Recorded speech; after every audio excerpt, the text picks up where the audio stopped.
তো বন্ধুরা, আজকে রান্না করছি কুঁদলি ভাজা। তো কুঁদলিগুলোকে আগে থেকে ভালো করে নুন হলুদ মাখিয়ে রেখেছিলাম, যাতে কুঁদলি আর আলুটা ভালো করে নরম হয়ে যায়। তো নরম হয়ে গেলে সেগুলোকে তেলে দিয়ে ভাজলে, একটু হালকা করে ঢাকা লাগিয়ে দিলে সেগুলো আরও ভালো করে সিদ্ধ হয়ে যায়।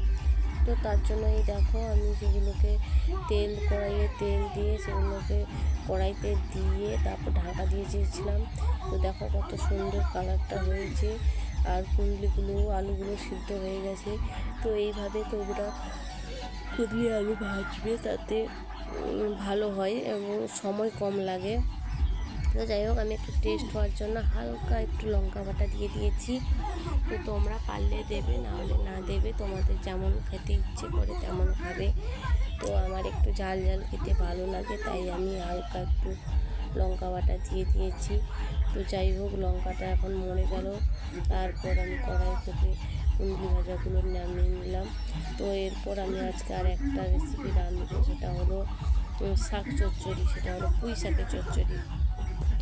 তো পুঁই শাকের চচ্চড়ির জন্য আমি কড়াইতে তেল দিয়ে দিলাম। তো তারপর ফোড়ন হিসেবে দুটো লঙ্কা টুকরো টুকরো করে কেটে দিয়ে দেব এবং তারপরে ফোড়ন দিয়ে দেব। তো এই কড়াইটা আমার গরম হয়ে গেছে। তো এরপর দিয়ে দিচ্ছি দেখো ফোড়ন হিসেবে লঙ্কা টুকরো।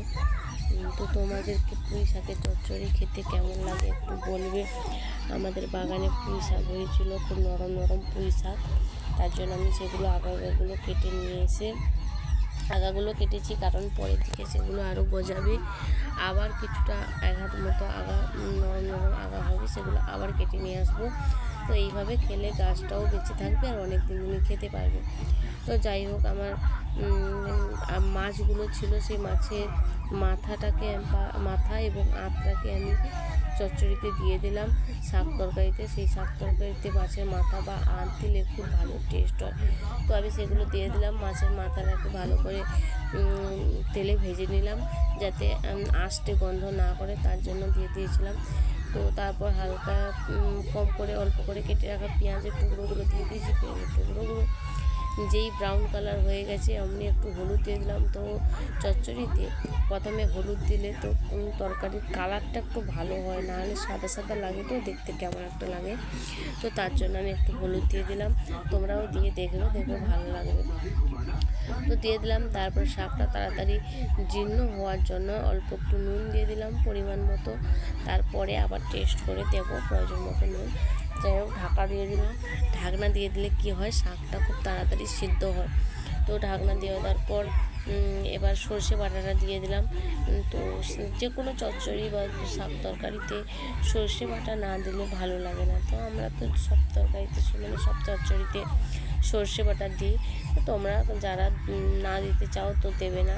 তো আমার ভালো লেগেছে তাই আমি দিয়েছি। তো তারপর সর্ষে বাটাটা দিয়ে একটু নাড়াচাড়া করে হালকা একটু জল দিয়ে দিলাম, যাতে শাকটা যেটুকু সিদ্ধ হতে বাকি আছে সেইটুকু সিদ্ধ হয়ে যাবে।